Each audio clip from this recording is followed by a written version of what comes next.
Praise the Lord. அல்லேலூயா. ஆண்டவர் நாம மகிமைப்படுவதாக. நம்ம விசுவாசத்தை குறித்து தான் நம்ம இன்னைக்கு நம்ம தியானிக்க இருக்கிறோம். அல்லேலூயா சொல்லுமா. விசுவாசம் என்பது ரொம்ப முக்கியமான ஒன்று. வேதத்தில் தேவனிடத்திலிருந்து நம்ம அற்புதங்களை பெற்றுக்கொள்வதற்கு, தேவனிடத்திலிருந்து நம்ம அதிசயங்களை பெற்றுக்கொள்வதற்கு தேவனால் ஏற்படுத்தி கொள்ளப்பட்ட ஒரு மிகப்பெரிய சொத்து அல்லது மிகப்பெரிய ஒரு வழி என்ன அப்படின்னு பார்த்தீங்கன்னா விசுவாசம். வேதம் சொல்லுகிறது, விசுவாசம் இல்லாமல் தேவனுக்கு பிரியமாக இருப்பது கூடாத காரியம். விசுவாசித்தாதான் தேவனுடைய மகிமை நம்ம பார்க்க முடியும். விசுவாசிக்கிறவனுக்கு எல்லாம் கூடும்னு ஆண்டவர் சொல்றார். எல்லாம் கூடுமா, என்ன வேணாலும் அது அவனுக்கு வாழ்க்கையில் நடக்கும். எப்போ? விசுவாசம். விசுவாசம் என்பது ஒரு குறிப்பிட்ட அளவல்ல. விசுவாசம் என்பது ஒரு பெருக்கமான ஒன்று. விசுவாசம் என்பது வளரக்கூடிய ஒன்று. விசுவாசம் என்பது உயிருள்ள ஒன்று. நீ விசுவாசித்தா தேவனுடைய மகிமையை காண்பாய் அப்படின்னு ஆண்டவர் மாத்தாளுடன் சொன்னார். அப்போது அவள்கிட்ட விசுவாசமே இல்லைன்னு அர்த்தம் அல்ல. அவள்கிட்ட விசுவாசம் இருந்துச்சு, ஆனால் அந்த இடத்துல அந்த அற்புதம் செய்வதற்கேற்ற விசுவாசம் அவளுக்குள்ள இல்லை. அப்போது தேவன் அந்த விசுவாசத்தை அவளுக்குள்ள வைத்து அதை நம்பின போது, விசுவாசித்த போது மரித்த லாசருவை கர்த்தர் உயிரோடு எழுப்பி கொடுத்தார். எனவே தேவனுடைய பிள்ளைகளை நீங்களும் விசுவாசத்தில் ஒவ்வொரு நாளும் வளரணும். உங்கள் வாழ்க்கையில் நீங்கள் விசுவாசத்தை ஒரு பெரிய ஒரு ஆயுதமாக கையில் எடுத்து வச்சுக்கணும். விசுவாசம் என்பது வளரக்கூடியது என்று புரிந்து கொண்டு ஒவ்வொரு நாள் அதில் வளருவதற்கான முயற்சிகளை நீங்கள் எடுக்கணும். ஆரம்ப நிலை விசுவாசத்திலே இருந்துக்கிட்டே நம்ம முழுக்க ஓடி முடிச்சிடக்கூடாது. விசுவாசத்தில் ஒவ்வொரு நாளும் வளர்ந்து ஆமென் ஸ்தோத்திரம் தேவனிடத்தில் பெரிய பெரிய அற்புதங்களை அதிசயங்களை பெற்றுக்கொள்ளத்தக்கதான, மலையை பேர்க்கத்தக்கதான அந்த விசுவாசம் உங்களுக்குள்ள வேண்டும். பெரிய ஒரு மலையை பேர்ந்து தள்ளப்படுவதற்கு கடுகளவு விசுவாசம் இருந்தால் போதும்னு நான் சொன்னார். அப்போ தேவன் விரும்புகிற கடுகளவு விசுவாசம் இன்னைக்கு வரைக்கும் நமக்குள்ளே வராதனால தான் இன்னைக்கு மலையும் பேர்ந்து போகலை, நம்முடைய சரீரத்திற்கு வியாதியும் குணமாகலை, நம்முடைய வாழ்க்கையில் இருக்கிற பிரச்சனைகளும் மாறி போகலை. எப்போ தேவன் விரும்புகிற கடுக அளவு உள்ள விசுவாசம் நமக்குள்ள வருகிறதோ, அது முதிர்ச்சி அடைகிறதோ, அப்போ நம்முடைய வாழ்க்கையில் அற்புதங்கள் நடக்கும். குறிப்பாக சரீரங்களை காண பலவீனங்கள் மாறும், குடும்பத்தில் இருக்கிற பிரச்சனைகள் மாறும், எல்லா கடன் பிரச்சனைகள் மாறும், நம்முடைய வாழ்க்கை செழிக்கும், எல்லா துன்பங்கள் துயரங்களும் நீங்கி போகும், எல்லா போராட்டங்கள் நீங்கி போகும். எப்போது? கடுகு அளவுள்ள விசுவாசம் நமக்குள்ள வரும்போது. எனவே இந்த வார்த்தையை ஆமேன் ஸ்தோத்திரம் தேவ சமூகத்தில் ஆமேன் விழிப்பா இருந்து கேளுங்க. கர்த்தர் நிச்சயமா இந்த வார்த்தையை கொண்டு கர்த்தர் உங்களை ஆசீர்வதிப்பார். அல்லேலூயா. இன்றைக்கு நிச்சயம் உங்கள் வாழ்க்கையில் தேவன் ஒரு அற்புதத்தை செய்ய போகிறார். உங்கள் வாழ்க்கையில் தேவன் ஒரு அற்புதம் செய்ய போகிறார் என்று ஆமேன் தேவன் திட்டம் கொண்டபடினால்தான் விசுவாசத்தில் இருக்கிற குறைபாடுகளை நம்முடைய சபையில் கர்த்தர் நீக்கி கொண்டே இருக்கிறார். எனவே இந்த நாளிலும் அப்படிப்பட்ட எண்ணத்தோடு தேவ சமூகத்தில் இருங்க. கர்த்தர் பெரிய காரியங்களை செய்வார். எபிரேயர்கள் நிருபம் 11வது அதிகாரம் அதில் 6வது வசனத்தை ஒருவருக்கு வாசிப்போம். விசுவாசம் இல்லாமல் தேவனுக்கு பிரியமாய் இருப்பது கூடாத காரியம். ஏனென்றால் தேவனிடத்தில் சேருகிறவன் அவர் உண்டென்றும் அவர் தம்மை தேடுகிறவர்களுக்கு பலன் அளிக்கிறவர் என்றும் விசுவாசிக்க வேண்டும். அல்லேலூயா சொல்லுமா. அல்லேலூயா. பாருங்க, வேத வசனம் திட்டவும் தெளிவுமாய் விசுவாசத்தை குறித்து நமக்கு சொல்லுகிறது. எபிரேயர்கள் நிருபத்தில் 11வது அதிகாரம் 6வது வசனத்தில் மிகவும் தெளிவாய் அந்த விசுவாசத்தை குறித்து சொல்லப்பட்டிருக்கிறது. அந்த வசனம், அந்த வார்த்தை சொல்லுகிறது, விசுவாசம் இல்லாமல் தேவனுக்கு பிரியமாய் இருப்பது கூடாத காரியம். விசுவாசம் இல்லாமல் தேவனுக்கு பிரியமாகவே இருக்க முடியாது. தேவனுக்கு பிரியம் இல்லாமல் இருக்கிற ஒரு தேவனுடைய பிள்ளை தேவனுடைய கரத்திலிருந்து எதையுமே பெற்றுக்கொள்ளவும் முடியாது. அவங்களுடைய ஜெபம் கேட்கப்பட மாட்டாது, அவங்களுடைய ஆராதனை ஏற்றுக்கொள்ளப்பட மாட்டாது, அவங்க வாழ்க்கையில தேவன் மகிமைப்பட மாட்டார். அப்படி இருக்கும்போது எப்படி அவங்களுடைய ஜெபத்துக்கு தேவன் பதில் கொடுக்க முடியும்? வேதத்தை கேளாதபடி தன் செவியை அடைக்கிற ஜெபம் கர்த்தருடைய பார்வைக்கு அருவருப்பானதுன்னு வேதம் சொல்லுகிறது. அப்படின்னா நல்ல கவனிங்க, விசுவாசம் நமக்கு தேவை. விசுவாசம் இருந்தாதான் தேவனுக்கு பிரியமாக நம்ம வாழ முடியும், தேவனுக்கு பிரியமாக நம்ம ஜெபிக்க முடியும், தேவனுக்கு பிரியமான ஊழியத்தை செய்ய முடியும், தேவனுக்கு பிரியமான வாழ்க்கை வாழ முடியும். என விசுவாசம் என்பதான் அடித்தளம். விசுவாசம் கட்டாயம் நமக்கு எல்லாருக்குள்ளேயும் அது அசைக்க முடியாத ஒன்றாக இருக்க வேண்டும். அல்லே சொல்லுமா.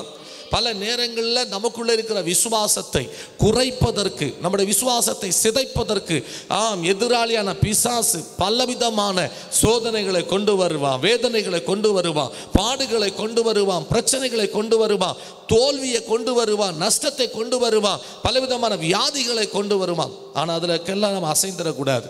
அவை எல்லாம் விசுவாசத்தை கொண்டு ஜெயிக்கணும். அல்லே சொல்லுமா. சொல்லுங்க அல்லேலூயா. ஆமென். வேதம் சொல்லுகிறது நம்முடைய விசுவாசமே உலகத்தை ஜெயிக்கின்றதான ஜெயம் என்று சொல்லப்பட்டிருக்கிறது. எனவே அருமையான கர்த்தருடைய பிள்ளைகளை, நம்முடைய விசுவாசம் தான் உலகத்தை ஜெயிக்கும். நம்முடைய விசுவாசம் தான் பலவீனத்தை ஜெயிக்கும். நம்முடைய விசுவாசம் தான் பிரச்சனைகளை ஜெயிக்கும். அதை நம்ம புரிந்து கொண்டு நெருக்கத்தின் நேரத்தில், சோதனை நேரத்தில், வேதனை நேரத்தில் துவண்டு போகாமல், ஆமென், கலங்கி நிற்காம, கவலையா இருக்காம விசுவாசத்தை கொண்டு ஜெயித்து நாம் தேவனுடைய நாமத்தை மகிமைப்படுத்த வேண்டும். இந்த இடத்துல சொல்லப்பட்டிருக்கு, விசுவாசம் இல்லாமல் தேவனுக்கு பிரியமா இருப்பது கூடாத காரியம். ஏனென்றால் தேவனிடத்தில் சேருகிறவன், தேவனுடைய சமூகத்தில் வருகிறவன், தேவனை ஏற்றுக்கொள்ளுகிறவர்கள், தேவனை ஆராதிக்க வருகிறவர்கள், தேவனுடைய ஆலயத்தில் வருகிறவர்கள், ஆண்டவராக இயேசு கிறிஸ்துவை சொந்த இரட்சகராக ஏற்றுக்கொண்டவர்கள் அத்தனை பேரும் தேவனிடத்தில் சேருகிறவர்கள் அத்தனை பேரும் எப்படி நினைக்கணுமாம்? தேவன் ஒருவர் உண்டென்றும் அவரை தேடுகிறவருக்கு பலன் அளிக்கிறவர் என்று விசுவாசிக்க வேண்டும். அல்லேலூயா. என்னை சிருஷ்டித்த, என்னை உருவாக்கின, என்னை படைத்த, ஆமென், ஆண்டவர் ஒருவர் இருக்கிறார் என்று முதலாவது நம்பணும். அல்லேலூயா. அவர்தான் ஆண்டவராக இயேசு கிறிஸ்து. உங்களை என்னை சிருஷ்டித்தவர் சிருஷ்டிகர்த்தர் ஆண்டவராக இயேசு கிறிஸ்து. இந்த வானத்தையும் பூமியையும் படைத்தவர், இந்த வானத்தின் கீழே பூமிக்கு மேலே காணப்படுகிற அண்ட உலகம் முழுவதையும் சிருஷ்டித்தவர் ஆண்டவராக இயேசு கிறிஸ்து. இதை நம்ம விசுவாசிக்கணும். அல்லேலூயா. தேவன் ஒருவர் உண்டு என்று நம்ம விசுவாசிக்கணும். ரெண்டாவது, அவரிடத்துல வந்து நான் ஜெபிச்சா, அவர் இடத்துல வந்து நான் கேட்டா அவர் எனக்கு நன்மை செய்வார் என்று விசுவாசிக்க வேண்டும். அவர் எனக்கு பலன் அளிக்கிறவர் என்று விசுவாசிக்க வேண்டும். அல்லேலூயா. இந்த விசுவாசம் யாருக்குள்ளெல்லாம் இருக்குதோ அவங்க வாழ்க்கையில இன்றைக்கு கர்த்தர் அற்புதம் செய்வார். அல்லேலூயா. யாக்கோபுக்கள் நிருபம் 2வது அதிகாரம், யாக்கோபுக்கள் நிருபம் 2வது அதிகாரத்தில் நீங்கள் 14வது வசனத்தையும் 15வது வசனத்தையும் வாசித்து பாருங்க. என் சகோதரரே, ஒருவன் தனக்கு விசுவாசம் உண்டென்று சொல்லியும் கிரியைகள் இல்லாதவனானால் அவனுக்கு பிரயோஜனம் என்ன? அந்த விசுவாசம் அவனை ரட்சிக்குமா? வசனத்தை பார்த்தீங்களா? என் சகோதரரே, ஒருவன் தனக்கு விசுவாசம் உண்டென்று சொல்லியும், எபிரேயர் 11:6 படி நான் ஆண்டவரை விசுவாசிக்கிறேன், அவர் எனக்கு பலன் அளிக்கிறார் என்று விசுவாசிக்கிறேன் அப்படி என்று சொல்லியும் கிரியை இல்லாதவனானால் அவனுக்கு பிரயோஜனம் என்ன? அந்த விசுவாசம் அவனை ரட்சிக்குமோ? கிரியை இல்லாத விசுவாசம் யாரையும் ரட்சிக்காது. கிரியை இல்லாத விசுவாசம் எந்த அற்புதத்தையும் நடத்தாது. கிரியை இல்லாத விசுவாசத்தில் தேவன் எந்த அதிசயத்தையும் கட்டளிட மாட்டார். அல்லேலூயா. தேவன் ஒருவர் உண்டென்று விசுவாசிக்கணும். தேவனிடத்தில் சேருகிறவர்கள், ஆமென், தேடுகிறவருக்கு பலன் அளிக்கணும் விசுவாசிக்கணும். அதை நம்முடைய கிரியையில காட்டணும். அதான் இன்னைக்கு நம்ம தியானிக்க போகிறோம். இன்னைக்கு எல்லாருக்குள்ளும் விசுவாசம் இருக்கு. எல்லாருக்குள்ளையும் ஆண்டவர்கிட்ட வந்தா ஆண்டவர் அற்புதம் செய்வார், அவரை ஜெபிச்சா ஜெபத்துக்கு பதில் தருவார், அவரிடத்துல வந்தா அவர் என்னை ஏற்றுக்கொள்வார், இப்படின்னு ஒரு விசுவாசம் இருக்குது. ஆனா கிரியையில் அதை என்ன செய்கிறது இல்லை, காண்பிக்கிறது இல்லை. அல்லேலூயா. சொல்லுங்க அல்லேலூயா. ஹல்லேலூயா. இன்னைக்கு கிரியையில நம்ம காண்பிக்கணும். ஏன்னா 15வது வசனம் சொல்லுது, ஒரு சகோதரனாவது ஒரு சகோதரியாவது வஸ்திரம் இல்லாமலும் அனுதின ஆகாரம் இல்லாமலும் இருக்கும்போது உங்களில் ஒருவன் அவர்களை நோக்கி, நீங்க சமாதானத்துடைய போங்கள், குளிர் காய்ந்து பசியாருங்கள் என்று சொல்லியும் சரீரத்திற்கு வேண்டியவைகளை அவர்களுக்கு கொடாவிட்டால் பிரயோஜனம் என்ன? ஆண்டவர் விசுவாசம் எப்பேற்பட்ட கிரியையில இருக்குன்னு சொல்லிட்டு நம்முடைய வாழ்க்கையில அன்றாடம் நடக்கிற நடைமுறை காரியத்தை கொண்டு நமக்கு சொல்றார். எப்படி? உங்களிடத்துல ஒரு சகோதரனோ சகோதரியோ வந்து எனக்கு வஸ்திரம் இல்லை, எனக்கு பசியா இருக்கு, எனக்கு ஆகாரம் இல்லை அப்படின்னு ஒருத்தன் சொன்னா, போங்க சமாதானத்துக்கு போங்க, போய் இளைப்பாருங்க, கர்த்தர் பார்த்து கொள்வார் என்று சொல்லுவதனால பிரயோஜனம் என்ன? அங்க வேதம் சொல்லுகிறது, நீங்கள் சமாதானத்தோட போங்கள், குளிர் காய்ந்து பசியாருங்கள் என்று சொல்லியும் சரீரத்துக்கு வேண்டியவைகளை அவர்களுக்கு கொடாவிட்டால் பிரயோஜனம் என்ன? அவங்களுக்கு அந்த நேரத்தில் என்ன உதவி பண்ணணுமோ அதை செஞ்சுக்கிட்டு சொல்லிக்கிட்டு அதுக்கப்புறம் நம்ம விசுவாசத்தில் நின்னா கர்த்தர் அற்புதம் செய்வார். அல்லேலூயா. விசுவாசத்தை குறித்து இங்க புரிஞ்சுக்கணும். அடுத்த வசனம் சொல்லுது, அப்படியே விசுவாசமும் கிரியை இல்லாதிருந்தால் தன்னில் தானே செத்ததான் இருக்கும். அல்லேலூயா. விசுவாசம் என்பது பேச்சிலே அல்ல, விசுவாசம் என்பது கிரியில இருக்கு. விசுவாசம் நம்முடைய பிராக்டிக்கல், நம்முடைய செயல்ல இருக்கு. எல்லாரும் வார்த்தையில் இருக்கு விசுவாசம், நான் ஜெபம் பண்றேன், நான் விசுவாசிக்கிறேன், அது பிரயோஜனம் இல்லை. நம்முடைய கிரியையில் அதை கொண்டு வரணும். இப்போ அதுக்கு ஒரு உதாரணம் உங்களுக்கு சொல்லவா? மார்க் சுவிசேஷம் 5வது அதிகாரம் 25லிருந்து 34 வசனம் வரைக்கும் உள்ள வேத வசனத்தை வாசித்தா ஆண்டவராகிய தேவன் செய்த ஒரு அற்புதத்தை குறித்து சொல்லப்பட்டிருக்கு. 25வது வசனத்துல பார்க்கும்போது, அப்பொழுது 12 வருஷமாய் பெரும்பாடுள்ள ஒரு ஸ்திரீ அநேக வைத்தியர்களால் மிகவும் வருத்தப்பட்டு தனக்கு உண்டான எல்லாம் செலவு பண்ணி சற்றாகிலும் குணமடையாமல் அதிக வருத்தப்படும் போது இயேசுவை குறித்து கேள்விப்பட்டாள். அல்லே சொல்லுமா? 12 வருடம் பெரும்பாடு என்றதான ஒரு கொடிய வியாதியில பலவீனத்தில் அகப்பட்டு, அந்த பலவீனம் தன்னை விட்டு நீங்கணும், அதிலிருந்து விடுதலை வேணும், அதிலிருந்து ஒரு சுகம் பெறணும்னு சொல்லிட்டு அந்த ஸ்திரீ அநேக வைத்தியரை பார்த்து அநேக வைத்தியங்களை பண்ணி சற்றும் என்ன செய்யலையா? குணமாகலையா? அல்லே சொல்லுமா? அதுல இன்னொரு வார்த்தையும் இருக்கு. இப்படி வியாதினாலையும் தனக்கு வேதனை, வைத்தியர்களாலையும் எனக்கு வேதனை. ஒரு புறம் வியாதியின் வேதனை, இன்னொரு வைத்தியர்களால உள்ள வேதனை. தனக்கு உண்டான எல்லா ஆஸ்தியும் அவ விற்று செலவழித்து வைத்தியம் பார்த்தும் அவளுக்கு சுகமாகலை. அல்லே சொல்லுமா? இப்போ அவ எல்லாராலையும் ஒதுக்கி விடப்பட்டு தனித்து விடப்பட்டு எதுவுமே இல்லாம இழந்த அனுபவத்தில் நிற்கிறா. அப்போ இயேசுவை குறித்து கேள்விப்பட்டார். இயேசுவை பார்த்ததில்லை, அவர் செய்த அற்புதங்களை அவர் பார்த்ததில்லை, ஆனால் இயேசுவை குறித்து கேள்விப்பட்டார். இயேசு அற்புதம் செய்கிறவர், இயேசுட்ட போனால் இந்த வியாதியை குணமாக்குவார், அவர் இரக்கம் உள்ளவர், அவர் அன்பு உள்ளவர், அவர் வல்லமை உள்ளவர், தம்மிடத்தில் வருகிற ஒருவரையும் அவர் புறந்தள்ளுகிறவர் அல்ல, அவர்கிட்ட எந்த வியாதியில் போனாலும் அவர் சுகம் தர முடியும் அப்படின்னு இயேசுவை குறித்து, இயேசுடைய அற்புதத்தின் வல்லமையை குறித்து அந்த ஸ்திரீ கேள்விப்பட்டார். அல்லே சொல்லுமா? சொல்லுங்க அல்லேலூயா. இன்னைக்கு வரைக்கும் தேவ சமூகத்தில் வந்து கொண்டிருக்கிற நாம் விசுவாசிக்காத அளவுக்கு கேள்விப்பட்ட அன்னைக்கே அவளுக்கு விசுவாசம் வந்துருச்சு. இன்னைக்கு பல வருஷமாக ஆலயத்துக்கு போகிறோம், பல வருஷமாக நான் தேவனை ஆராதிக்கிறோம், பல வருஷமாக பரிசுத்த வேதாமத்தை சுமந்து கொண்டு பைபிள் வாசித்து தேவனுடைய பிள்ளை என்று சொல்லி கொண்டிருக்கிறோம். ஆனால் இன்னைக்கு வரைக்கும் அந்த பெரும்பாடுள்ள ஸ்திரீக்குள்ள இந்த விசுவாசத்தின் அளவு நமக்குள்ள வரவே இல்லை.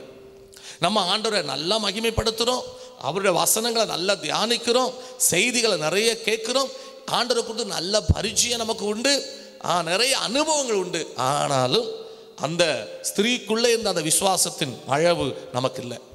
அவ நம்மளை மாதிரி அனுபவசாலி அல்ல, நம்மளை மாதிரி நிறைய நாள் சபைக்கெல்லாம் போனவள் அல்ல, நம்மளை மாதிரி நிறைய முறை நிறைய செய்திகளை கேட்டவள் அல்ல, நம்மளை மாதிரி பைபிள் படித்தவள் அல்ல. அவள் அன்னைக்கு தான் இயேசு குறித்து கேள்விப்பட்டான். ஆனால் கேள்விப்பட்ட அந்த முதல் வினாடியே இயேசுவை ஆணித்தரமாய் விசுவாசித்தாள். அவளுக்கு அந்த விசுவாசம் கிரியைகளை காட்டினார்.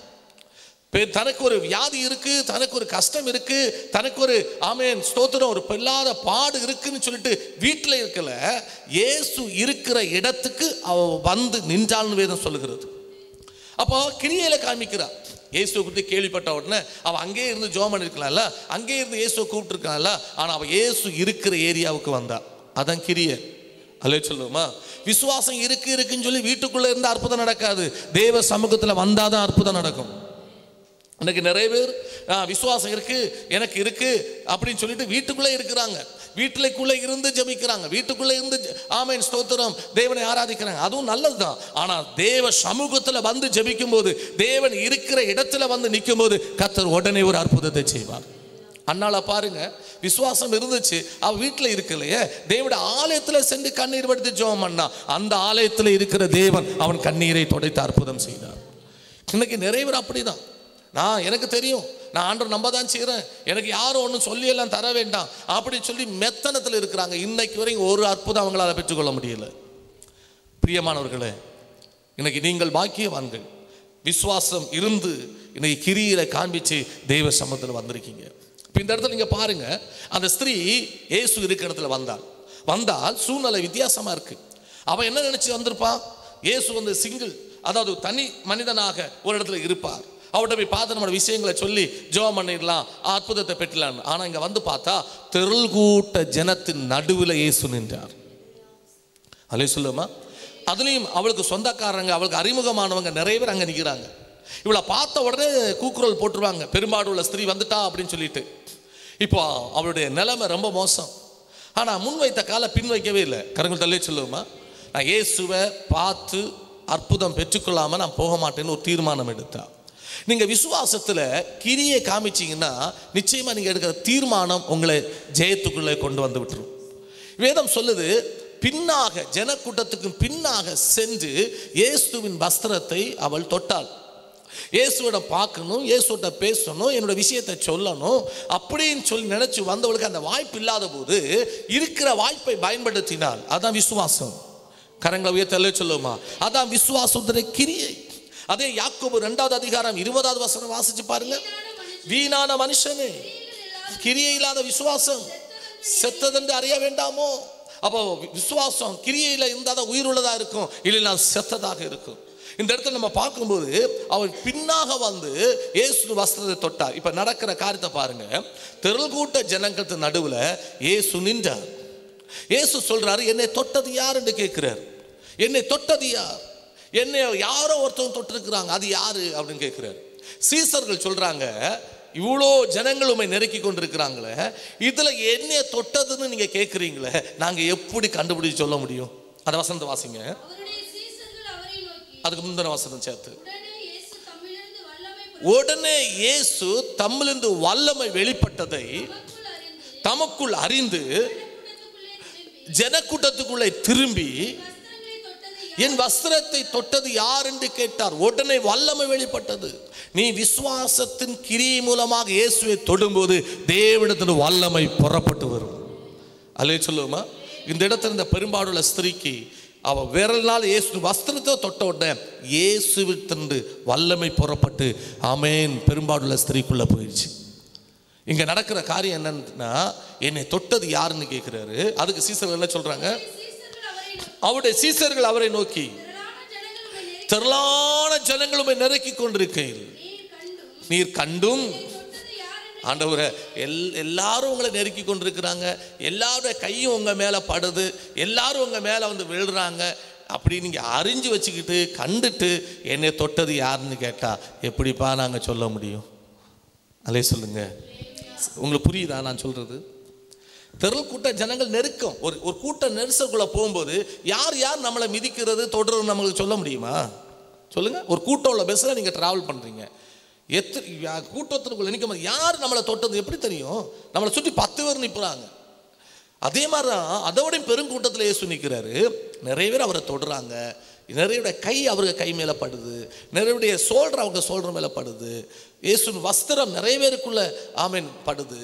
ஆனால் யார் இத்தனை பேர் அவளை சரீரத்தை தொட்டும் வல்லமை வெளிப்படவே இல்லை.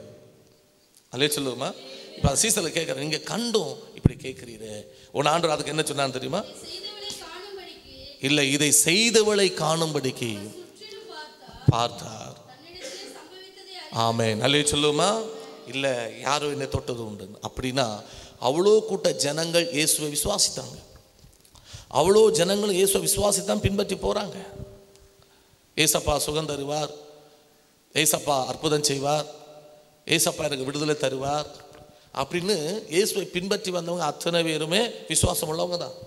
இயேசு எங்களுக்கு சாப்பாடு தருவார் இப்படி பின்பற்றி வந்தவங்க தான். ஆனால் கிரியையோடு உள்ள விசுவாசம் அந்த ஸ்திரீக்கு மட்டும்தான் இருந்துச்சு. இத்தனை பேருக்குள்ள விசுவாசம் இருந்தாலும் தேவனுடைய வல்லமையை வெளிப்படுத்தக்கூடிய கிரியை உள்ள விசுவாசம் இல்லாமல் இருந்துச்சு. அதனால் வல்லமை வெளிப்படலை.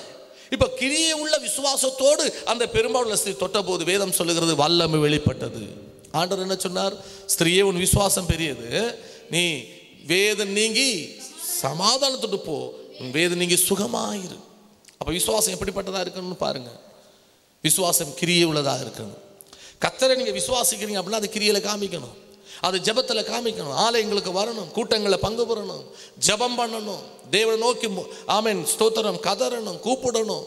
இப்படிப்பட்ட கிரியைகளை நீங்கள் உங்கள் விசுவாசத்தை பயன்படுத்தும் போது கர்த்தர் உங்களுக்கு ஒரு அற்புதத்தை செய்வார். அல்லேலூயா. யாக்கோபு நிருபம் அதில் நீங்கள் பாருங்க, முதல் அதிகாரத்தில் நீங்கள் பார்க்கும்போது அதில் 2-3 வசனத்தை வாசிங்க. என் சகோதரரே, அகப்படும் போது உங்க விசுவாசத்தின் பரீட்சையானது பொறுமையை உண்டாக்கும் என்று அறிந்து அதை மிகுந்த சந்தோஷமாக எண்ணுங்கள். இன்னைக்கு நிறைய பிரச்சனை, நான் ஆண்டவருக்குள்ள வந்திருக்கிறேன், நான் ஜெபம் பண்றேன், ஆலயத்துக்கு போறேன், தேவனுடைய வார்த்தையை கேட்கிறேன், தேவனுக்கு பிரியமான வாழ்க்கை நான் வாழுகிறேன், அப்படி இருந்தும் எனக்கு ஏன் பிரச்சனை, எனக்கு எதுக்கு வேதனை, எனக்கு ஏன் சோதனை வருது, என் வாழ்க்கையில் ஏன் கஷ்டம் இருக்கு, ஏன் இந்த பலவீனம் இருக்கு, இப்படி நிறையவே இருக்கு. நான் சொல்லவா, உண்மையான விசுவாசம் யாருக்குள்ள இருக்கோ அவங்களுக்குள்ள சோதனைகளும் வேதனைகளும் இருக்கத்தான் செய்யும். இதுக்கு உதாரணம் யோபின் சரித்திர புஸ்தகத்தை நம்ம வாசிக்கும் போது நமக்கு அறிந்து கொள்ள முடியும். யோபு உத்தமனும் சன்மார்க்கனும் தேவனுக்கு பயந்து பொல்லாப்புக்கு விலகிற ஒரு மனுஷனாக இருந்தான். அவன் அப்போ விசுவாசம் இல்லாதவனா? நல்ல ஒரு விசுவாசம் உள்ளவன்.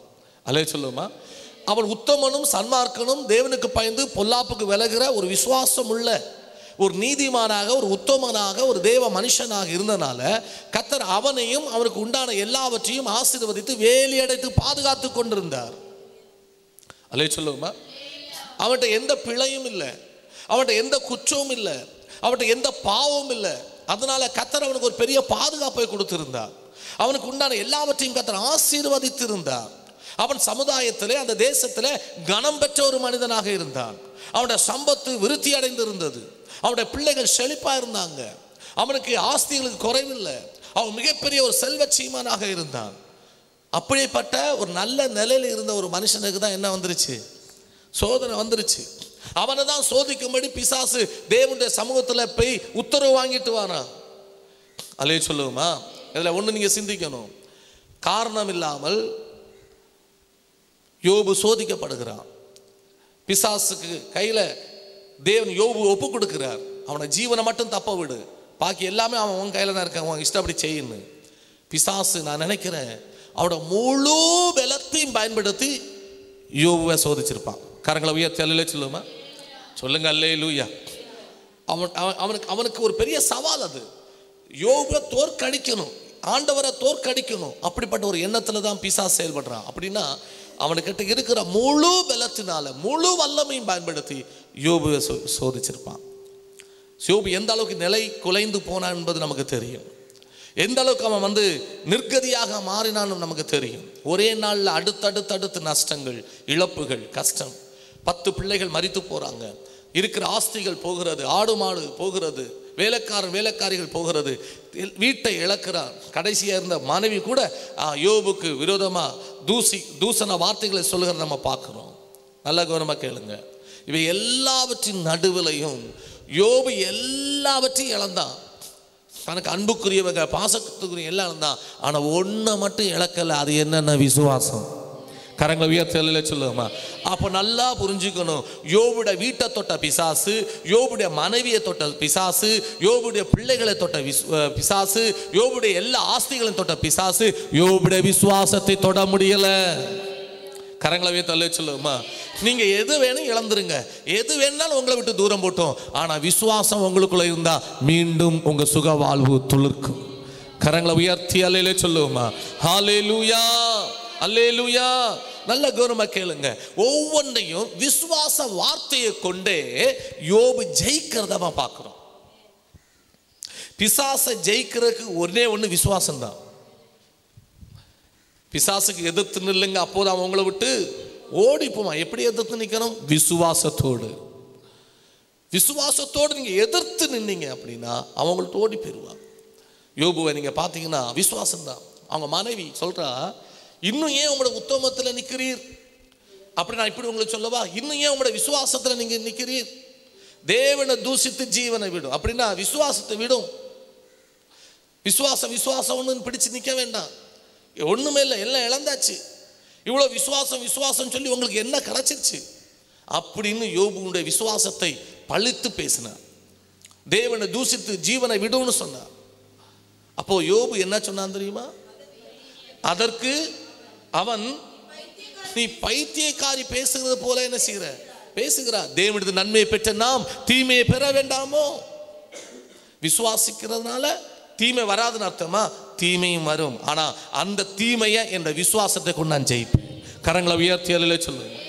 இன்னைக்கு பலவிதமான பாடுகள்ல, பலவிதமான கஷ்டங்கள்ல, பலவிதமான வியாதிகளில், துன்பங்களில் நீங்க அகப்பட்டிருக்கீங்களா? ஒருவேளை நீங்களும் நல்ல ஜெபம் பண்ணி இந்த யோபு போல உத்தமனும் சன்மார்க்க நீதிமானா இருந்து ஒருவேளை இப்படிப்பட்ட ஒரு பிரச்சனைக்குள்ள, இப்படிப்பட்ட ஒரு ஆபத்துக்குள்ள நீங்க இருக்கிறீங்களா? அதனால தேவன் மேல கோவப்பட்டு, தேவன் மேல விரக்தி அடைந்து இனி ஜெபம் பண்றதில்லை, இனி ஆராதனைக்கு போறதில்லை, இனி நான் பைபிள் வாசிக்கிறது இல்லை, இனி இந்த ஆண்டவரை பின்பற்றுறதில்லைன்னு சொல்லி ஒரு முடிவெடுத்து சலித்து போய் மனம் கசந்து போய் இன்னைக்கு தேவனை விட்டு தூரத்தில் நிற்கிறீங்களா? ஆண்டவர் சொல்றார், திரும்பவும் உனக்குள்ள இருக்கிற அந்த விசுவாசத்தை கொண்டு இந்த சோதனை நீ ஜெயிக்க முடியும். ஒவ்வொரு ஸ்டெப்லையும் பிசாசுக்கு அட்டிக்கு மேல அட்டி. அது யோபு சொல்றான், என் மீட்பர் உயிரோடு கூட இருக்கிறார் இல்லையா? கடைசி நாளில் நான் அவரை என்ன செய்வேன் பார்ப்பேன். என் அந்நிய கண்கள் அல்ல, என்னோட சொந்த கண்களால். எப்படிங்க இது எப்படி சொல்ல முடிஞ்சிச்சு அவனால? அதான் விசுவாசம். விசுவாசத்தில் போராடுனா. 2 தீமோத்தேயு 4:7 பவுல் சொல்றார், நல்ல போராட்டத்தை நான் போராடினேன், ஓட்டத்தை முடித்தேன், நான் என்னுடைய விசுவாசத்தை காத்து கொண்டேன். உன் வாழ்க்கையில் நீ எதை வேணும் இழந்துடலாம், நீ எதுல வேணும் வளராம இருக்கலாம், பரவாயில்ல. ஆனா விசுவாசத்தை மட்டும் இழக்கக்கூடாது. விசுவாசத்தை மட்டும் நீ இழக்கக்கூடாது. விசுவாசம் நீ வளரணும். விசுவாசத்தை வளர வளர வளர கர்த்தர் உங்களுக்குள்ளே கிரியை நடப்பித்து கொண்டே இருப்பார். நடந்தது என்ன? அந்த யோபு சொல்லுகிறான், அவருடைய விசுவாசத்தோட உச்சம், விசுவாசத்தோட உயர்ந்த இடம் யோபுவோட இருந்தது ஒன்று என்ன தெரியுமா? அவன் சொல்றான் பாருங்க, அவர் என்னை கொன்று போட்டாலும், அவர் என்னை கொன்று போட்டாலும் அவர் மேல் நம்பிக்கையாக இருப்பேன். இதுக்கப்புறம் பிசாசால நிற்க முடியலங்க. அலே சொல்லுங்க. வேதம் சொல்லுகிற யோபுடைய முன்னிலைமை காட்டிலும் அவருடைய பின்னிலைமையை கர்த்தர் ஆசீர்வதித்தார். முன்னிலைமை எப்படி இருந்துச்சு? எப்படி இருந்துச்சு? வெறும் மோசமாட்டா இருந்துச்சு? அதுலேயே அவன் ஆள் டாப்பு. அந்த டாப்பை 2 மடங்கா கூட்டி கொடுக்கிறார். ஆமென், நல்ல சொல்லுவோமா? அதனால உங்க விசுவாசத்தை கிரியில காமிங்க. சோதனை வரும்போது அழுது புலம்பிக்கிட்டு தேவனிட்டு பின்மாறி போகாதீங்க. பொறுமையா அதை சகித்து கொள்ளுங்க. சோதனையை சகிக்கிற மனுஷன் பாக்கியமானு சொல்லப்பட்டிருக்கு. சகிச்சுக்குங்க. விசுவாசத்தில் வளர்றதுக்கு தான் அந்த சோதனை உங்களுக்கு வந்திருக்கு. நீங்க விசுவாசத்தில் நிற்கக்கு தான் அந்த சோதனை உங்களுக்குள்ள வந்திருக்கு. நீங்க விசுவாசத்துல வளர்ந்து பெருகும்படியாக தான் உங்களுக்கு அந்த கஷ்டங்கள் வந்திருக்கு. தேவன் எல்லாவற்றையும் பார்த்து கொண்டு தான் இருக்கிறார். தேவன் எல்லாம் பார்த்து கொண்டு தான் இருக்கிறார். நீ விசுவாசிக்க விசுவாசிக்க விசுவாசிக்க அந்த சோதனையால் நேர்த்த தேவனுடைய மகிமை உங்க மேல இறங்கி வந்துகிட்டே இருக்கும். மகிமை இறங்கி வந்துகிட்டே இருக்கும். மகிமை இறங்கி வந்துகிட்டே இருக்கும். விசுவாசம் உள்ள நீங்க தான் ஜெயிப்பீங்க. விசுவாசம் இல்லாத பிசாசு தோற்று போவான். அவன் ஏற்கனவே தோற்கடிக்கப்பட்டவன். அலே சொல்லுமா? யாருக்குள்ள விசுவாசம் இருக்கோ அவங்க தோல்வியை பார்க்கவே மாட்டாங்க, ஜெயத்தை தான் பார்ப்பாங்க. அல்லேலூயா.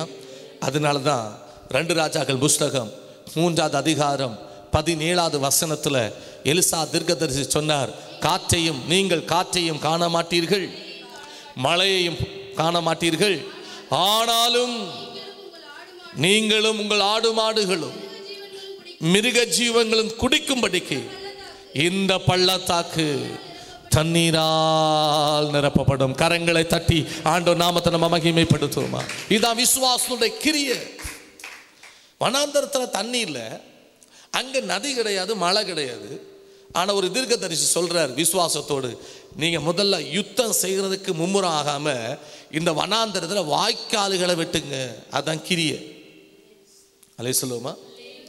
வேதம் சொல்லுகிறது, அந்த மனிதர்கள் வாய்க்கால்களை வெட்டின போது மறுநாள் காலையில் ஏதோம் வழியாக தண்ணி புறப்பட்டு வந்தது. நம்முடைய வேலை வாய்க்காலை வெட்டுற வேலை தான். எங்கேருந்து தண்ணி வரும்னு யோசிக்கிறது நம்முடைய வேலை அல்ல. நம்ம வாய்க்காலை விசுவாசத்தோடு வெட்டிட்டா அந்த வாய்க்காலை நிரப்பக்கூடியவர் கர்த்தர். அல்லேலூயா சொல்லுமா? சொல்லுங்க அல்லேலூயா. மிக அழகான ஒரு வார்த்தை. நீங்கள் காற்றையும் காண மாட்டீங்க, மழையும் காண மாட்டீங்க, ஆனால் வாய்க்கால்கள் தண்ணீரால் நிரப்பப்படும். இன்னைக்கு நீங்க விசுவாசிக்கிறீங்களா? விசுவாசத்தில் செயல்பட ஆமே நீங்க ஆயத்தமா? உங்க வாய்க்கால்கள் தண்ணீரால் நிரம்பும். உங்க களஞ்சியம் பூர்ணமாக நிரம்பும். உங்க சரீரத்துக்கு பலவீனங்கள் மாறும். உங்களுக்கு எவ்வளவு லட்சம் கடன் இருந்தாலும் கர்த்தர் அதை மாற்றுவார். உங்களையும் கர்த்தர் வாழ வைப்பார். உங்க பிள்ளைகள் நல்லா இருப்பாங்க. நீங்க ரொம்ப நல்லா இருப்பீங்க. நீங்க எல்லாத்தையும் இழந்து இன்னைக்கு ஒன்றுக்கும் லாய்க்கு இல்லாமல் நீங்க ஒருவேளை இருக்கலாம். கர்த்தர் உங்களையும் இந்த சமுதாயத்தில் தூக்கி நிறுத்தி உயர்ந்த கண்மையிலும் நிறுத்தி உங்களை ஆசீர்வதிக்க அவர் போதுமானவர். நீ விசுவாசிக்க ரெடியா? விசுவாசித்து கிரியையில நடப்பிக்க நீ ரெடியா இருந்தா கர்த்தர் ஒண்ணுல மகிமைப்பட அவர் ரெடியா இருக்கிறார். அல்லே சொல்லுமா, சொல்லுங்க அல்லேலூயா, அல்லேலூயா. காற்றையும் காண மாட்டீங்க, மழையும் பார்க்க மாட்டேங்க. 3வது அதிகாரம் 20வது வசனம் வாசித்து பாருங்க. 2 ராஜாக்கள் 3:20. மறுநாள் பாருங்க, மறுநாள் காலமே, அடுத்த மாதம், அதுக்கு அடுத்த மாதம், அடுத்த வருஷம் இல்லை, மறுநாள் காலமே. அப்ப நான் என்ன நினைக்கிறேன் அப்படின்னா, இவங்க இரவு முழுக்க வாய்க்கால என்ன செஞ்சிருப்பாங்க, வெட்டியிருப்பாங்க. எப்போ அந்த தீர்க்கதரிசியுடைய வார்த்தை, ஊழியரோட வார்த்தை வந்ததோ அப்போவே அவங்க வாய்க்கால வெட்ட ஆரம்பிச்சிருப்பாங்க. ஒருவேளை அது இரவு முழுக்க ஆயிருக்கலாம். வேதம் சொல்லி வெட்டி முடிச்ச மறுநாள் காலமே, பலி செலுத்தப்படுகிற நேரத்தில். ஆமென். நீ விசுவாசத்தோடு கிரியை செய்தேன்னா, நீ ஜெபம் பண்ற நேரத்தில் உனக்காக தேவன் கிரியை செய்ய இறங்கி வருவார். பலி செலுத்துகிற நேரம் அப்படின்னா ஜெபம் பண்ற நேரம், தேவனை ஆராதிக்கிற நேரம், தேவனுடைய சமூகத்தை தரிசிக்கிற நேரம், தேவனுக்கு கொடுக்க வேண்டிய நேரம். அந்த நேரத்தில் கர்த்தர் உனக்காக கிரியை செய்ய இறங்கி வருவார். வாசிக்க. பலி செலுத்தப்படும் நேரத்தில் இதோ தண்ணீர் ஏதோம் தேசத்தின் வழியாய் வந்ததினால் தேசம் தண்ணீரா நிரம்பிச்சது. வெட்டினது வனாந்தரத்துல வாய்க்காலு, ஆனா நிரம்பினது தேசம் முழுவதும். உன்னுக்குள்ள கொஞ்சம் விசுவாசத்தின் கிரிய உன் தேசத்துக்கே ஆசீர்வாதமாக மாறும், உன் குடும்பத்துக்கே ஆசீர்வாதமாய் மாறும். ஹல்லேலூயா. உன் ஊருக்கு, உன் பட்டணத்துக்கு, உன் கிராமத்துக்கு, உன் சபைக்கு அது ஆசீர்வாதமாய் மாறும். ஆமென். நல்ல சொல்லுமா. ஒருத்தரோட விசுவாசமாக்கும் ஆமென் தேசத்துக்கே ஆசீர்வாதமாய் மாறிருக்கு. வாய்க்கால்கள் வனாந்தரத்தில் விட்டுனாங்க, ஆனா தேசம் தண்ணீரால் என்ன செய்யப்பட்டதான், நிரம்பிட்டு. கரங்களை உயர்த்தல சொல்லுமா. எத்தனை பேர் விசுவாசிக்கிறீங்க? விசுவாசித்தா இன்னைக்கு கிரியையில் நீங்க காமிக்கணும், செயல்படணும். விசுவாசம் இருக்குன்னு ஒதுக்கி வச்சிடக்கூடாது, செயல்பட்டுறணும். அல்லேலூயா சொல்லுமா. அல்லேலூயா. கையில காசே இல்லையா, கர்த்தர் உங்களுக்கு சொல்லிட்டா செஞ்சிருங்க. வீடு கட்ட தொடங்கிருங்க, அதுக்கான முதல் முயற்சி எடுங்க. அல்லேலூயா சொல்லுமா. அதுக்கான முதல் ஸ்டெப்பை வைங்க. முதல் முயற்சியை, முதல் ஸ்டெப்பை நீங்க எடுக்கும்போது உங்களுக்கு 2வது முயற்சி, 2வது ஸ்டெப்பையும் கர்த்தர் எடுப்பார். அல்லேலூயா சொல்லுமா. சொல்லுங்க அல்லேலூயா, ஹல்லேலூயா. கர்த்தர் நல்லவர். விசுவாசம் இல்லாமல் தேவனுக்கு பிரியமா இருப்பது கூடாத காரியம். இன்றைக்கு எத்தனை பேர் விசுவாசிக்கிறீங்க? எப்பேற்பட்ட பிரச்சனையும் எப்பேற்பட்ட பலவீனத்தையும் வியாதியும் போக்க இயேசு போதுமானவர். ஆமென். எலிசா காலத்தில் ஆண்டவர் அற்புதம் செய்ய முடியும்னா, ஆண்டவர் இயேசு கிறிஸ்து வாழ்ந்த காலத்தில் அற்புதம் செய்ய முடியும்னா, இன்றைக்கும் அவர் அற்புதம் செய்ய போதுமானவர். அந்த 12 வருட பெரும்பாலுள்ள ஸ்திரீக்கு ஒரு அற்புதம் செய்ய முடியும்னா, உங்களுக்கு அற்புதம் செய்ய அவர் போதுமானவர். அல்லேலூயா சொல்லுவோம். அந்த இஸ்ரவேல் ராஜாக்களுக்கு ஆமென் ஸ்தோத்திரம் அற்புதம் செய்ய போதுமானவர்னா, இன்னைக்கு நமக்கும் அற்புதம் செய்ய போதுமானவர். விஷயம் நமக்குள்ள விசுவாசம் இருக்கணும். ஏன்னா யாக்கோபு நிருபத்தில் அந்த 1வது அதிகாரத்தில் நீங்க வாசித்து பாருங்க. அதுல ஸ்தோத்திரம் 5-6 வசனத்தை வாசித்து பாருங்க. உங்கள் ஒருவன்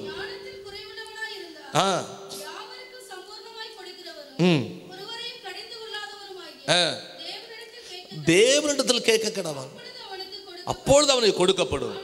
ஆனாலும் அவன் எவ்வளவு வேணாலும் சந்தேகப்படாமல் விசுவாசத்தோடு கேட்க கடவன். சந்தேகப்படுகிறவன் காற்றினால் அடிபட்டு அலைப்படுகிற கடலின் அலைக்கு ஒப்பாயிருக்கிறான். அப்படிப்பட்ட ஒரு மனுஷன் தான் கர்த்தரிடத்தில் ஏதாவது கேட்டு பெறலாம் என்று நினையாதிருப்பானாக. சந்தேகம் இருந்துச்சுன்னா, அவிசுவாசம் உங்களுக்குள்ள இருந்துச்சுன்னா, கர்த்தரிடத்திலிருந்து ஏதாவது கேட்டு பெற்றலான்னு நீங்க நினைக்கவே வேண்டாம் வேதம் சொல்லுகிறது. அலை சொல்லுவோமா. அப்படிப்பட்ட மனுஷன் காற்றினால் அலைப்படுகிற அலைக்கு ஒப்பா இருக்கிறானா. பிரயோஜனம். அலை கரையை ஏறி வர்ற மாதிரி தெரியும், ஆனா வராது. அலை தீந்துருச்சுன்னு நினைப்போம், மீண்டும் அலை வந்துடும். அதே மாதிரி அவனுடைய வாழ்க்கை இருக்குமா, அவனுடைய ஜீவியம் இருக்குமா. அப்படிப்பட்ட ஒரு மனுஷன் தேவனிடத்தில் ஏதாவது கேட்டு பெறலாம் என்று நினைச்சு கூட பார்க்க கூடாது. அல்லே சொல்லுவோமா. சொல்லுங்க அல்லேலூயா. எபிரேயர் 12:1 சொல்லுகிறது. ஆகையால்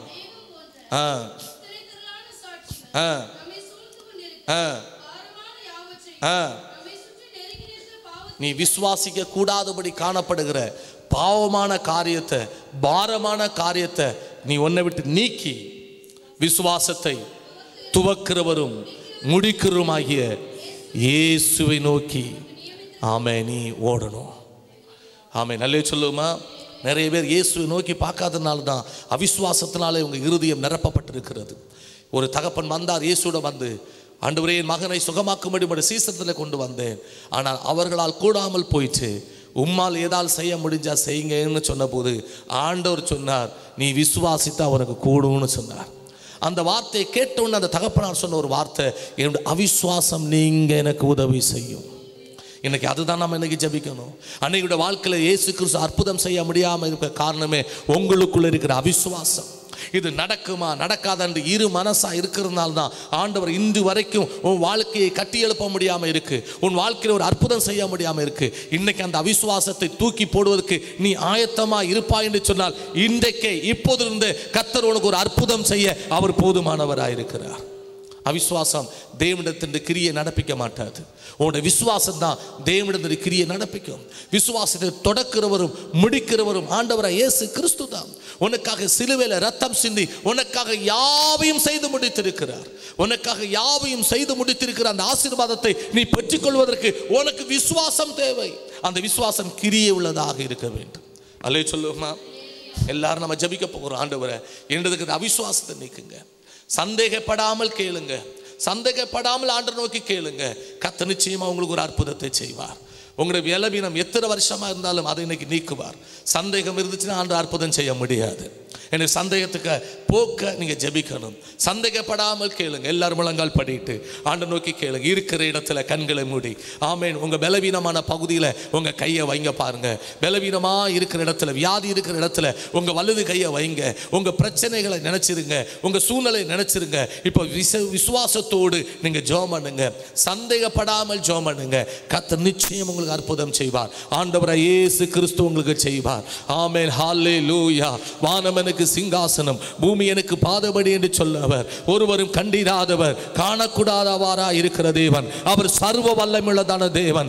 ஆமென். மரித்தேன், இதோ சதா காலமும் உயிரோடு இருக்கிறேன் என்று சொல்லுகிற தேவன். ஓ ஹல்லேலூயா. மரணமே உன் கூரங்கே, பாதாளமே உன் ஜெயமெங்கே என்று சொல்லி, ஓ மரணத்தை ஜெயித்த ஆண்டவராய் இயேசு கிறிஸ்து இந்த நேரத்தில் உன் அருகிலே அவர் வந்து நிற்கிறார். இந்த நேரத்தில் உன் அருகிலே வந்து நிற்கிறார். ஓ ஹல்லேலூயா. உன் வீட்டிலே அவர் வந்து நிற்கிறார். நீ இருக்கிற இடத்துல வந்து நிற்கிறார். சந்தேகப்படாமல் அவரை நோக்கி பாரு, சந்தேகப்படாமல் அவரை நோக்கி பாரு, சந்தேகப்படாமல் அவரை நோக்கி கேளு. இன்றைக்கு தேவன் உனக்கு ஒரு அற்புதம் செய்வார். இன்றைக்கு உன் ஜெபத்துக்கு தேவன் பதில் தருவார். இன்றைக்கு உன் சரீரத்தில் நீ கை வைத்திருக்கிற அந்த இடத்துல இருக்கிற வேதனை, அந்த கட்டிகள், ஓ அந்த பலவீனங்கள், அந்த பிரச்சனைகள் எல்லாம் மாறி போகும். சந்தேகப்படாமல் கேளு, ஆண்டவர் நோக்கி பார்த்து கேளு. உனக்காக தேவன் அற்புதம் செய்வார். ஓ சொந்த குமாரன் பாராமல், ஓ நம் எல்லாருக்கும் அவர் ஒப்பு கொடுத்தவர். அவரோடு கூட மற்ற எல்லாவற்றையும் நமக்கு அருளாதிருப்பது எப்படி? கல்வாரி சிலுவையில் உனக்காக இரத்தத்தை கொடுத்தவர், உனக்காக ஜீவனை கொடுத்தவர். ஓ நிச்சயம் உனக்கு இந்த அற்புதத்தை செய்ய, ஓ ஹல்லேலூயா, வல்லமை உள்ளவராக இந்த நேரத்தில் உன் அருகிலே வந்திருக்கிறார். கல்வாரி சிலுவையில், ஆமென், ஸ்தோத்திரம். உனக்காக யாவையும் செய்து முடித்த ஆசீர்வாதத்தை ஓ பெற்றுக்கொள்வதற்கு உனக்கு விசுவாசம் வேண்டும் மகளே, உனக்கு விசுவாசம் வேண்டும் மகனே. இந்த நேரத்தில் ஆண்டவரை நோக்கி பாரு, ஆண்டவரை நோக்கி பாரு. சூழ்நிலையை பார்க்காத, ஆமென், பிரச்சனையை பார்க்காம இயேசு கிறிஸ்துவை பாரு. விசுவாசத்தோடு இயேசுவை நோக்கி பாரு, விசுவாசத்தோடு நோக்கி பாரு. கர்த்தர் உனக்காக அற்புதங்களை செய்வார், உனக்காக வழிகளை திறப்பார். ஓ கர்த்தர் உன்னை வாழ வைப்பார். ஓ ஹல்லேலூயா, ஹல்லேலூயா. ஓ தேவனே உமக்கு நன்றி அப்பா. ஜெபிக்கிற ஒவ்வொரு மேலும் உம்முடைய வல்லமை இறங்குவதாக, ஜெபிக்கிற ஒவ்வொரு மேலும் உம்முடைய ஆணிகள் பாய்ந்த கரம் இறங்குவதாகப்பா. ஓ வாய்க்கால்கள் வெட்ட சொன்னது ஆண்டவரே, அந்த வாய்க்காலை வெட்டின போது ஓ தண்ணீரால் நிரப்பினீரே. இன்னைக்கு தமது பிள்ளைகள் விசுவாசத்தோடு யாரெல்லாம் கிரியை செய்கிறார்களோ, விசுவாசத்தோடு யாரெல்லாம் ஜெபிக்கிறார்களோ, நிச்சயம் இந்த நாளில் அவங்க வாழ்க்கையில் ஒரு அற்புதம் நடக்கட்டும் அப்பா. பெரும்பாடுள்ள ஸ்திரீ விசுவாசத்தோடு உம்முடைய வஸ்திரத்தின் ஓரத்தை தொட்ட போது உடனே வல்லமை புறப்பட்டு வந்ததே. அதே போல இவங்க வாழ்க்கையில் வல்லமை புறப்பட்டு வரட்டும் ஆண்டவரே. ஓ ஹல்லேலூயா, ஹல்லேலூயா. இவங்களுக்கு எல்லா பிரச்சனைகளும் மாறட்டும், வியாதிகள் குணமாவதாக, பிசாசின் கிரியைகள் அழிக்கப்படுவதாக, கடன் பிரச்சனைகள் மாறட்டும் ஆண்டவரே. ஓ கடன் பிரச்சனைகள் மாறட்டும் ஆண்டவரே. ஓ இவ்வளோ லட்சம் கடன் இருக்கு, இவ்வளோ 1000 கடன் இருக்கு, இதை எப்படி நான் கட்டி முடிக்க போகிறேன்னு சொல்லி கலக்கத்தோடு வேதனையோடு ஜெபிக்கிற இவருடைய ஜெபத்துக்கு பதில் தாரும் அப்பா. ஓ மலை போன்றிருக்கிற அந்த கடன் பனியை போல மறைந்து போவதாக, கரைந்து போவதாக. கர்த்தர் ஒரு அற்புதத்தை செய்யுங்க, அற்புதத்தை செய்யுங்கப்பா. மகனுக்காக மகளுக்காக கண்ணீர் வடித்து ஜெபிக்கிறேன். ஓ ஹalleluya. இந்த தாயாருக்காக இந்த பெற்றோருக்காக நான் ஜெபிக்கிறேன். கர்த்தர் அவங்களுக்கு ஒரு அற்புதம் செய்யுங்க. அவங்களுடைய மகளுடைய வாழ்க்கை நல்லா இருக்கட்டும், அவங்களுடைய மகளுடைய வாழ்க்கை நல்லா இருக்கட்டும் அப்பா. என் மகளுக்கு இன்னும் திருமணம் நடக்கலையே, என் மகனுக்கு இன்னும் வரன் அமையலேன்னு சொல்லி திருமணத்துக்காய் காத்திருந்து ஓ ஜெபிக்கிற ஒவ்வொருக்கும் கர்த்தர் ஒரு அற்புதம் செய்வீராக. ஆண்டவரே உமக்கு நன்றி நன்றி நன்றி அப்பா. சந்தேகம் எல்லாம் மாறட்டும், சந்தேகம் எல்லாம் மாறட்டும். பிசாசினால் கொண்டு வரப்படுகிற சந்தேக எண்ணங்கள் இயேசுவின் நாமத்தில் விலகி போவதாக. விசுவாசத்தினால் இவைகளை நிரப்புங்க. நீ விசுவாசித்தால் தேவனுடைய மகிமையை காண்பாய் என்று சொன்னீங்க. ஓ இன்றைக்கு இப்பவே இவங்க தேவனுடைய மகிமையை காணத்தக்கதான ஒரு விசுவாசம் இவங்களுக்குள்ளே வந்து இறங்குவதாக. இவர்களை ஆட்கொள்ளட்டும் ஆண்டவரே. விசுவாசத்தை தொடக்கிறவரும் முடிக்கிறோமாகிய இயேசு கிறிஸ்து இவங்களுக்குள்ளே இறங்கி வருவீராக. ஹalleluya. பலவிதமான நெருக்கத்தில், பிரச்சனையில, சோதனையில் இருக்கிற நான் ஜெபிக்கிறேன். விசுவாசத்தை கொண்டு அவைகளை ஜெயிக்க கதை கிருபை தாரும். விசுவாசத்தை கொண்டு ஆசீர்வாதங்களை பெற்றுக்கொள்ள கதை கிருபை செய்யுங்கப்பா. இந்த வேத வசனத்தை கேட்ட, அந்த செய்தியை கேட்ட ஒவ்வொருவரையும் கர்த்தர் ஆசீர்வதி. இப்போவே நீர் தமது மகிமையை வெளிப்படுத்தி அற்புதங்கள் செய்ததற்காக நான் நன்றி செலுத்துகிறேன், நன்றி செலுத்துகிறேன், நன்றி செலுத்துகிறேன். நீரே மகிமைப்படுவார். இந்த வார்த்தையை ஏற்றுக்கொண்ட ஒவ்வொருக்குள்ளையும் அசைக்க முடியாத ஒரு விசுவாசம் கடந்து வந்ததுக்காக நன்றி. இன்றிலிருந்து அநேக நன்மைகளையும் அற்புதங்களையும் உங்களுடைய கரத்திலிருந்து இந்த பிள்ளைகள் பெற்றுக்கொள்ள போவதற்காக ஸ்தோத்திரம். என் பரிசுத்த ஆவியானவர் ஒவ்வொருக்குள்ள இருந்து விசுவாசத்தின்படி நடத்துவீராகப்பா. ஆசீர்வதி. காற்றையும் காண மாட்டீங்க, மழையும் பார்க்க மாட்டீங்க, ஆனாலும் வாய்க்கால்கள் நிரப்பப்படும், வாய்க்கால்கள் நிரப்பப்படும். உங்களோட வாழ்க்கையில் இருக்கிற குறைகள் நீங்கி நிறைவான ஆசீர்வாதத்தை கொடுத்ததுக்காக நன்றி நன்றி நன்றி. இயேசுவின் நாமத்தில் கேட்கிறோம் நல்ல பிதாவே. ஆமென்.